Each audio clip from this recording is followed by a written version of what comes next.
Death Valley Ranch, or as it is better known, Scotty's Castle, was built by Death Valley Scotty, whose real name was Walter Perry Scott, and Albert M. Johnson. Scotty not only became a legend in his own lifetime, he also built his own monument, a castle in the world's most unlikely spot. It is not the life of Death Valley Scotty that we want to tell you about, even though it is full of adventure, escapades, and romance.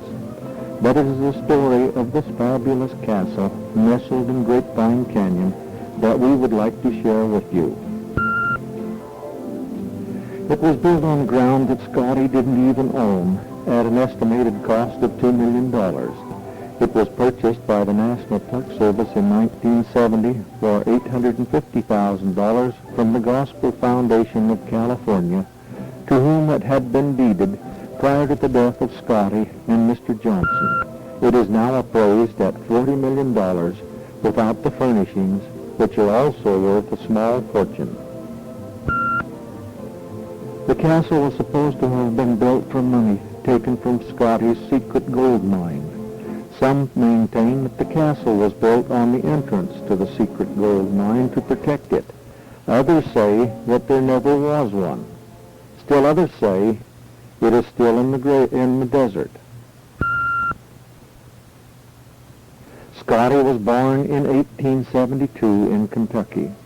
His mother died when he was a young boy, and before he was in his teens, he borrowed $50 from an older brother and bought a train ticket to Nevada. He landed at Humboldt Wells, now Wells, Nevada.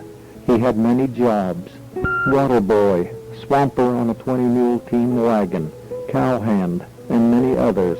But during this time, he got the gold fever, which never left him.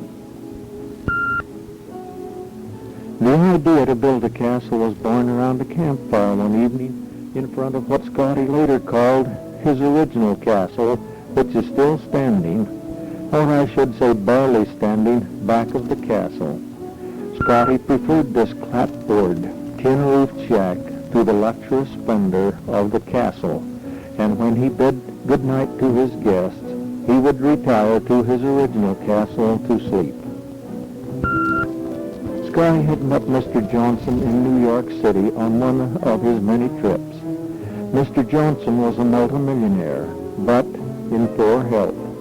Scotty persuaded him to come to the desert to live and enjoy the warm, clean, dry air. Mr. Johnson spent much time in the desert with Scotty and did regain his health. Needless to say, he was eternally grateful to Scotty, and thus was formed one of the most unusual and unique partnerships in history. Many people maintain that Mr. Johnson was Scotty's secret gold mine. Consultations were held with many, and names such as Frank Lloyd Wright and other prominent architects were mentioned in the story of the planning of the castle. After much discussion and planning, the castle was started in 1924. Construction was under the supervision of Scotty and Mr. Johnson. Mr. C.A. McNeilage, architect, builder, and Roy Thompson, engineer, followed through on most of the construction.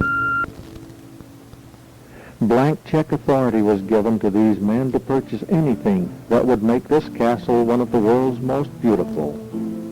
No accurate records were kept of the purchases, and it is not known from where many of the priceless items that adorn the castle came. A rock crusher was erected at the castle site to make gravel. Lumber, cement, iron, and other supplies were hauled in, mostly by wagon. The redwood for the massive beams and other decorations was cut to dimensions in the California mills and then transported to the castle site for fabrication.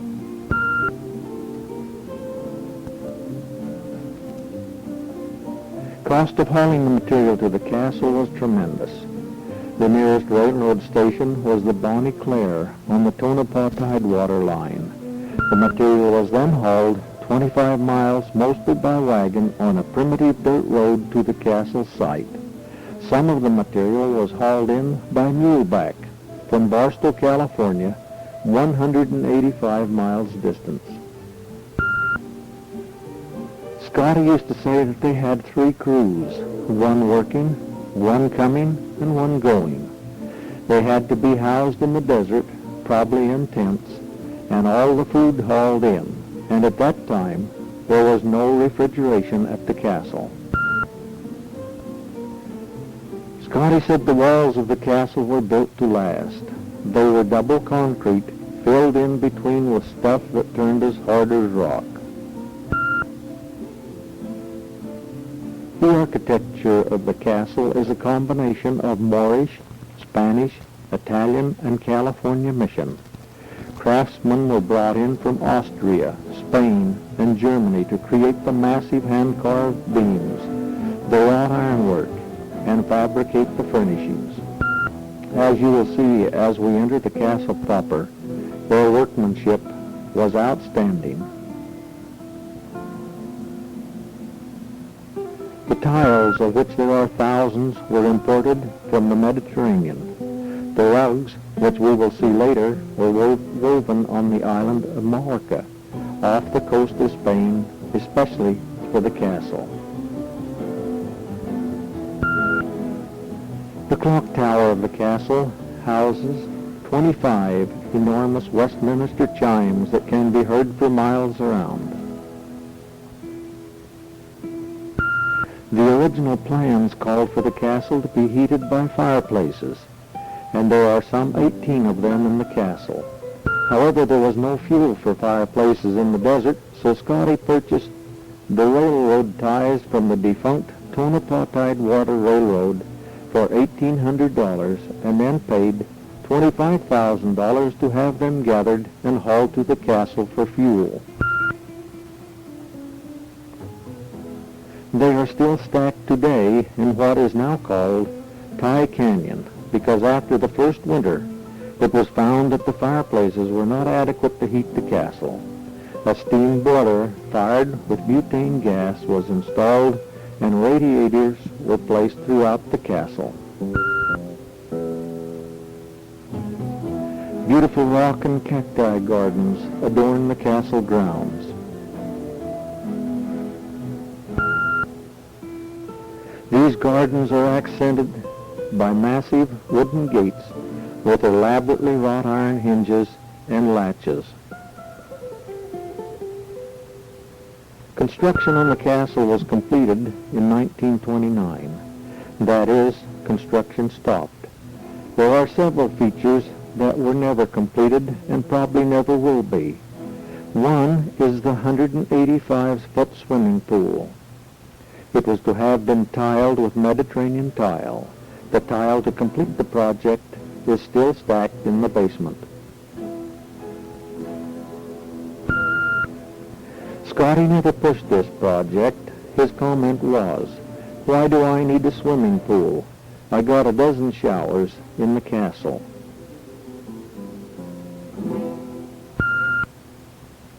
The walkway over the pool is also unfinished. It was also to have been tiled, and it would seem that there was to have been an ornamental grillwork and lamps. Can you imagine the 2 arches on the right being completed in tile with a fountain of water beneath? The pipe for the fountain is already in place. Another project that was never completed was Mrs. Johnson's tea garden. The rough cement pillars were to have supported a massive superstructure, sheltering lush vegetation and fountains. Construction stopped when Mrs. Johnson was killed in an automobile accident. The hacienda in the background, which now houses park personnel, is a beautiful building in its own right. Originally, it was an overflow lodging for guests of the ranch. From the balcony of the hacienda, you look out on rock and cacti gardens.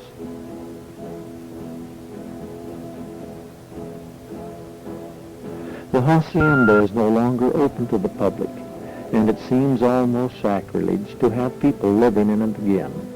Notice the old jug. It has long since disappeared. This is a view of the castle from the road that leads to the stables. The two windows on the second floor are to the Johnson suite. Those on the bottom floor are to the dining hall on the left and the kitchen on the right. The interior of these rooms we will see later.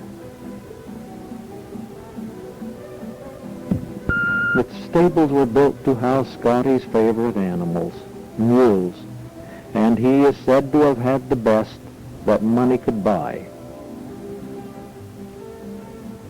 Whenever Scotty went into the desert, he was invariably followed to find out where his secret gold mine was located.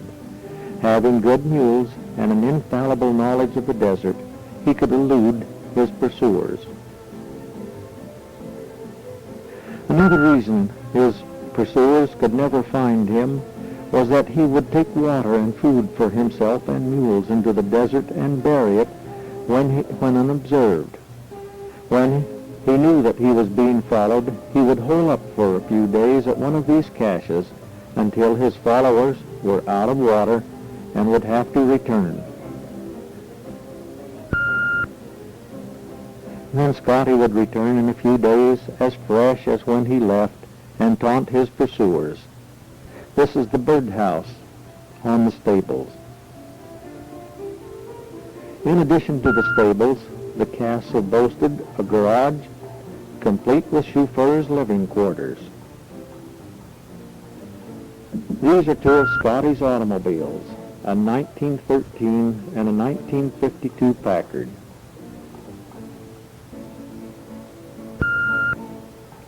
The north and south wings of the castle are separated by this tiled courtyard. The upper floors are connected by the walkway in the center of the picture.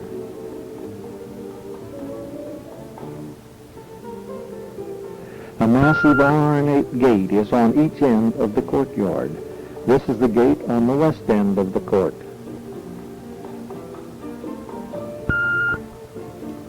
This is an identical gate on the east end. You can also see the bell tower, and on the wall on the left is the sundial. These gates in themselves are a work of art.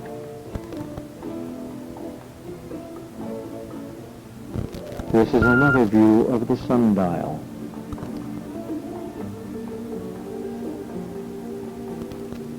Gates were, and still are, a necessity to protect the castle from the curious public.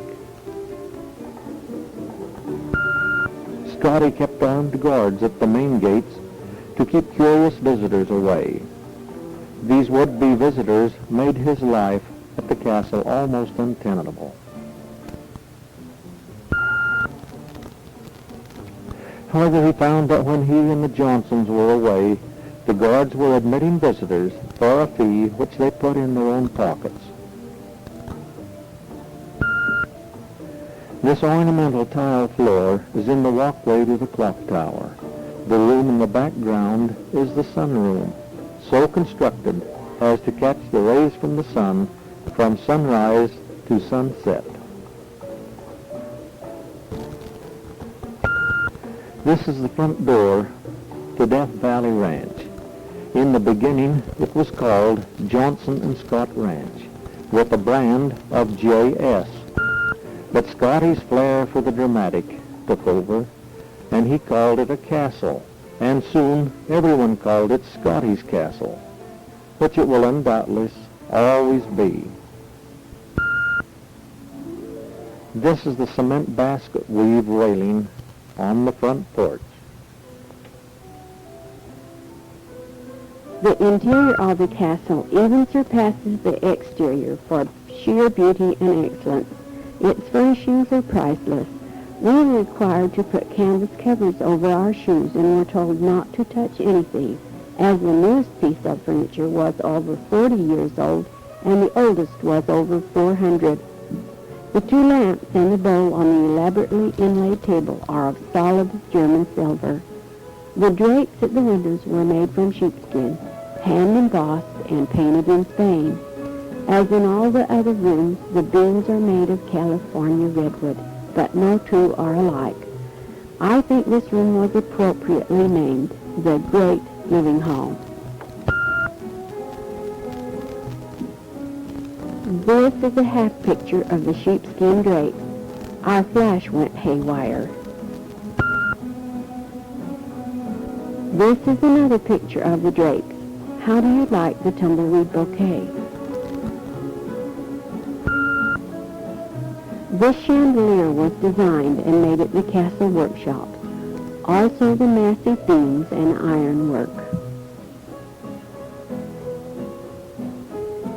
This jasper stone fountain is in the Great Living Hall, and a trickle of water flows ever so slowly over its face and drips into the pool at the base. This water brings out the delicate coloring of the rock.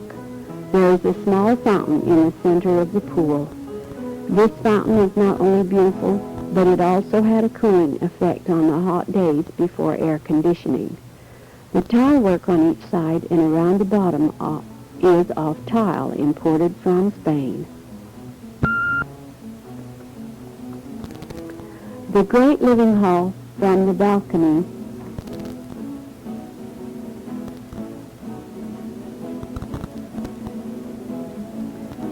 The chair on the right was said to have been Scotty's favorite. The one on the left, Mr. Johnson's, and the sofa was Mrs. Johnson's. These were made by the artisans at the castle workshops and were covered with moleskin, which was also hand-sewn. The door on the right leads to the dining hall, and the stairs on the left to the living quarters on the second floor. Beside the entrance to Scotty's bedroom is a gun rack containing some of Scotty's guns. On the west wall of Scotty's bedroom is a large picture of his friend and one-time employer, Buffalo Bill Cody. This room is the most common and unpretentious of any in the castle. On the walls are photographs of his friends and mementos of his hectic life. The headboard of Scotty's bed is the most ornate object in the room. It was designed by Scotty and carved by artisans in the workshop. This is the sunroom which we mentioned earlier, so designed to catch the sun from sunup to sunset. The furnishings are simple but exquisite. This is a wall fountain on the north wall of the sunroom. It was dry when we went through. A trickle of water flows down the wall, which is set with tile depicting a beautiful scene. At the bottom is a small pool. The first floor music room is also exquisitely furnished, with its rug especially woven in Spain for the castle. At the rear is the sunroom, which we just came through. Looking east in the music room, you can see the hand-carved beams, and around the ceiling molding there is an inscription carved in the wood, which translated says, "In the desert there is peace and tranquility. One feels the force of the sun and the mysterious silence of the night. Much treasure is hidden beneath these high mountains. Great is the recompense of those who search for this treasure by their hard labor." This was Mr. Johnson's version. Scotty would probably have said it this way: "There's gold in them there hills if you can find it." The paintings in the castle are all very beautiful and with ornate frames. This is a picture of the fireplace in the music room. It is made from Spanish tile, and on the mantel are photographs of Scotty and Mr. Johnson. To the left is a throne chair. In the dining hall is a massive table carved from solid walnut. It weighs 1,000 pounds and was too large to be brought through the doors of the castle, so it had to be assembled in the dining hall. It was made at the castle. The lace on the table is Spanish cutwork and was made in Spain, especially for the castle. The chairs were imported from Europe, but the china closets were made at the ranch. This is one of the sets of china, also made in Spain for the castle. It contains the Death Valley Ranch crest and has a delicately rolled edge. Above this Italian wine vessel, sitting on another handmade table, is an inscription, "Oh, what joy!" To the left of the dining hall is this fabulous kitchen, all done in Spanish tile. The stove is butane gas, and above it can be seen copper cookware that was used by Scotty until his death.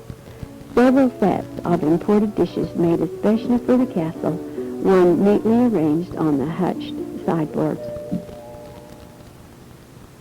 How would you like an ornate sink of Spanish tile in your kitchen? Notice the well in the left corner. Anyway, it looked like a well, but when the lid was lifted, it contained the garbage can. This is the breakfast nook in the kitchen. There is an inscription around the top of the seats, which interpreted says, "Serve yourself as you desire. You are more than welcome." Notice also the other hand-carved hutch in the right of the picture. Notice also the different beams in this room, as well as the chandeliers, which are made from wood, the only ones that in the castle so made. Notice the side of the cupboard over the cutting table in the lower left of the picture. This is the front view of the cupboard, or it seemed to be a cupboard. When the doors were opened, it housed the icebox. Scotty said it distracted from the beauty of the castle, so he had this cupboard built. Another unique feature of this old-fashioned icebox was that it had been converted to a butane gas refrigerator. Yes, the castle even had its own ice-making plant. This is the day room in the Johnson suite. The day bed is on the left, which has a section which folds down to form a table. Mrs. Johnson did a lot of writing, and this is where she liked to work. To the left of the day room is the bedroom. We were only permitted to view this room from the door, as the rug on the floor is now priceless and irreplaceable.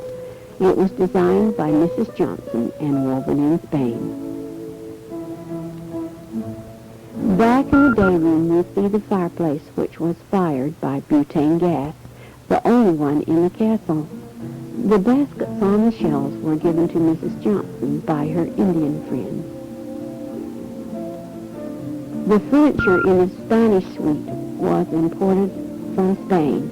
The chest you can see in the right of the picture is the oldest piece of furniture in the castle. It has a 15th century battle scene carved on the lid, and on the front are likenesses of Ferdinand and Isabella. It is said to be over 400 years old.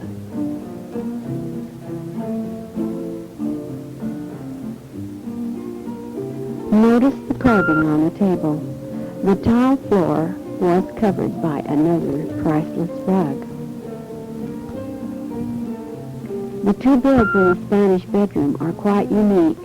They look alike, but one is only a little over 40 years old, and the other one is well over 150 years old. The one was bought in Europe, but they couldn't find its mate, so the workmen at the castle duplicated it.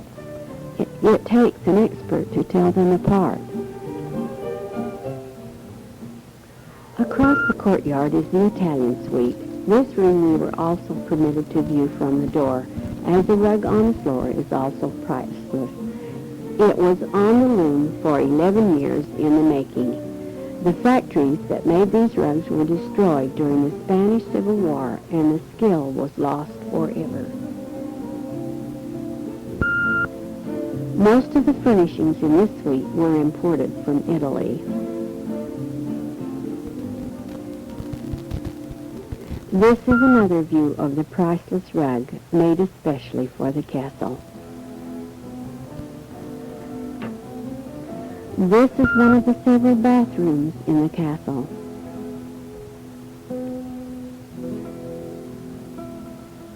The Bokora room is of Russian design, and the furnishings were imported from Russia, including the massive headboard and spread. There is one other small bedroom on this floor called the Will Rogers Suite, because it was where Will Rogers stayed when he was a guest at the ranch, which was often, as he and Scotty were really good friends. It is done in early American. Probably the crowning feature of the castle tour is a visit to the upper floor music room. It is without a doubt the most lovely of any of the rooms in the castle. All the furnishings were imported and were owned or used at one time by a royal family in Europe. Every panel in the ceiling is different, carved this way to give better acoustics. Around the ceiling moldings are crests representing the European royalty. The grille work which hides the great organ is thought to have come from a cathedral someplace in Europe, because it has likenesses of the 12 apostles, the Virgin Mary, and the Christ. With the grille work folded back, the manual of the $160,000 Mignon Realty organ is exposed. It was constructed in the Chicago factory, disassembled, each part numbered, crated, and shipped to the castle, where it was hauled the last 25 miles by wagon. Factory representatives then uncrated it and reassembled it in the castle's music room. Looking west in the music room, we get another view of the room. The door on the right is the one through which we entered. Notice particularly the frame of the painting in the center. This is the dais of the music room, the most ornate and magnificent part of the castle. All this was carved here at the castle workshop. On the dais are 2 throne chairs and a grand piano, which also plays electrically and is connected to the keyboard of the organ. So when the organ is played, the piano plays in unison. Behind the intricately carved grillwork in the rear of the dais are the 600 pipes of the organ, ranging in size from a lead pencil to 3 inches diameter and 16 feet tall. Neither Scotty nor Mr. and Mrs. Johnson could play either instrument, and the only time they could enjoy it was when they had musically talented guests, so they had this attachment added, which has a roll on it like the player piano. When the switch is thrown, the great organ plays with the piano playing also. Needless to say, this was really a great thrill.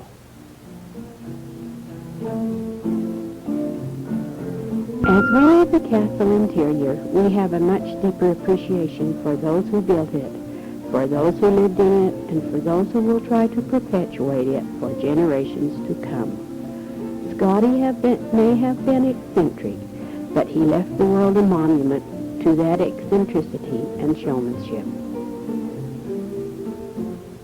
He was not only a legend in his lifetime, built his own monument, a castle in the world's most unlikely place, but he also selected his own burial spot, a hill back of the castle, overlooking the castle and the desert he loved so much. His headstone is simple, not even containing his real name. It is set in native jasper stone. Beside Scotty's grave is that of Wendy, his faithful collie dog. Scotty's philosophy, which was his guiding principle, was never show your whole card, never commercialize, and always play to the gallery, never mind the dress circle. His death in 1954 sealed his lips forever regarding his secret gold mine, and it is the firm belief of many that his whole card was the gold mine he never really revealed.